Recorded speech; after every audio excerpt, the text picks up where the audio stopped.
all money on demand at the Treasury Department of the United States. Right. Or at any Federal Reserve Bank. Right. As such, I demand that all funds deposited into my account be converted and refunded in lawful money, thereby settling the outstanding balance. Definition of payment. It is essential to clarify the legal definition of payment as understood under GAAP and federal law. Payment refers to the discharge of an obligation or debt by the transfer of monetary value. Right. Under this definition, I have made multiple deposits, which should have been applied toward the balance of my account. Exactly, for the car dealership. Based on my CPA's findings, the deposits were not properly credited or settled in lawful money, which raises concerns about the proper management of these funds. Right. Money laundering. Set off of the account. To resolve this matter, I request the following steps be taken. 1. Full accounting. Perform a complete review and accounting of all transactions related to my account using GAAP standards to verify all deposits made to the account and their proper allocation. Remember, I gave instructions. Redeem all Federal Reserve notes or other deposits made to the account in lawful money for 12 USC of 411. Right. Refund of balance. Issue a full refund of deposited balance of $76,303.83 in lawful money. This refund represents the sum of all deposits made into the account that were not properly offset against the outstanding debt. 4. Set off and discharge of obligation. Apply any necessary set-off to fully discharge the balance in accordance with federal law. Hashtag FYP, y'all. Closed without further liability. Exactly. Instructions for processing. Instruction for processing. The refund and set-off are executed as follows. Issue the refund in lawful money, i.e. U.S. trading, treasury notes, or lawful forms of payment for the total amount of $76,303.83. Yeah, tell them. You gotta keep instruction. By applying the balance of the refund against any outstanding obligation, resulting in a zero balance. Correct. Provide written confirmation of the set-off and settlement of the account. Right. Should you require any additional documentation or clarification to expedite this process, please contact me directly at your email address. Failure to comply with this lawful request within 30 days of receipt will result in further action, including escalation to the appropriate regulatory agencies and legal remedies to protect my rights under 12 U.S.C. Act 411 and applicable accounting standards. Thank you for your prompt attention to this matter. Sincerely, this letter outlines your rights under 12 U.S.C. 411 and demands the Department of Education redeem your deposits in lawful money while providing instructions for settling the account. Okay, so this was the Department of Education. This was for student loans. This letter right here that I got is for student loans. Request for redemption in lawful money and refund of all deposits, right? So really remember what I tell you about banking. Banking is about accounting. Remember, it's positive and negative. When you look at your bill, there is a positive balance. Here is the example of what I'm saying. What is that? Positive balance, right? Boom.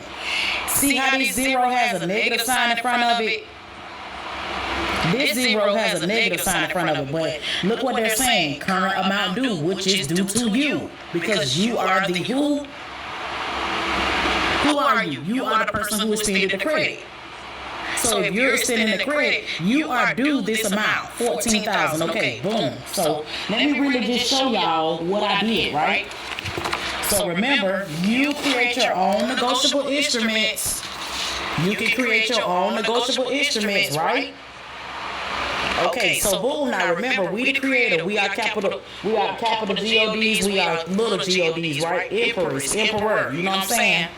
So, you know me, I be experimenting, right? So, I ordered my negotiable instruments paper, which is the real deal. Y'all see it? This the real deal, right? Okay, so boom. Y'all want to see me this coupon in the mail, right? Okay, cool, right? You gonna send me that Nailnet, right? Okay, boom. So you just... Okay, so Nailnet right there, boom. Okay, so really, you just sent me back a coupon, right? So let me tell you what I did with the coupon.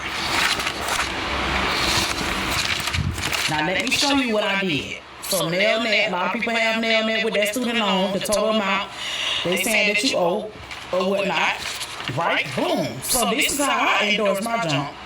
Hold on, people. Let me get some paper to cross out my information and all that. Hold on.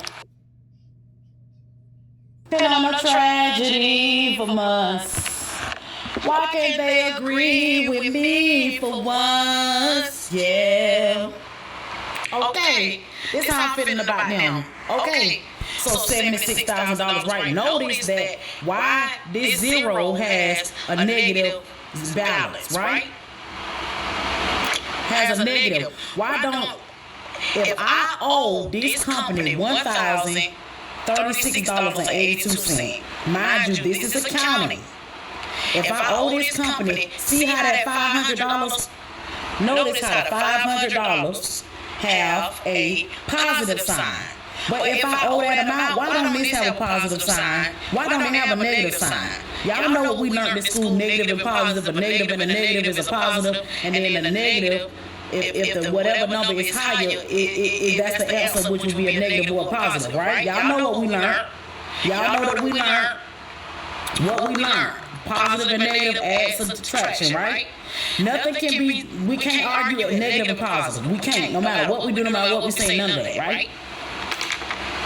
Okay, so boom. Hold on, let me put my little paper right here, y'all.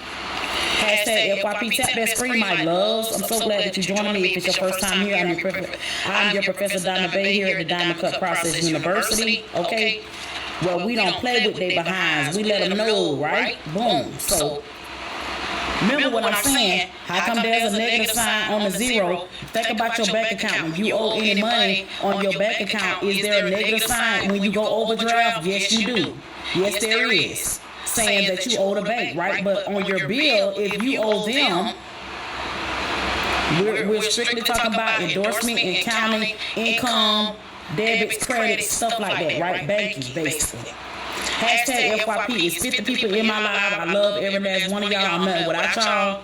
I thank you for joining me and giving me your undivided attention, because some people have a short attention span and a learning disability, just like we all do, because this is what TikTok teaches us to scroll up. But I thank you guys for being here with me, right?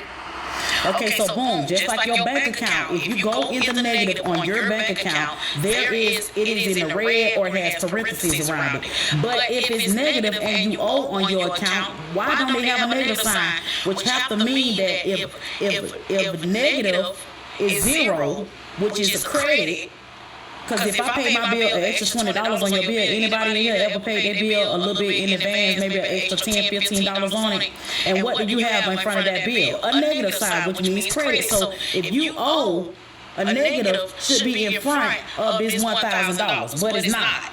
So really, my balance is a positive $1,000. Do you understand what I'm saying? Drop a crown in the chat if you're still here with me. Let me know you're here with me. Y'all don't be afraid to talk in the chat. Drop a crown in the chat. Even your rent. Because remember, you have an account with your rent office, with your application was your prepaid advance payment. You can really take them to arbitration saying, hey, I want to get a refund back and I want to redeem this contract and lawful money. But anyway, I'm getting ahead of myself.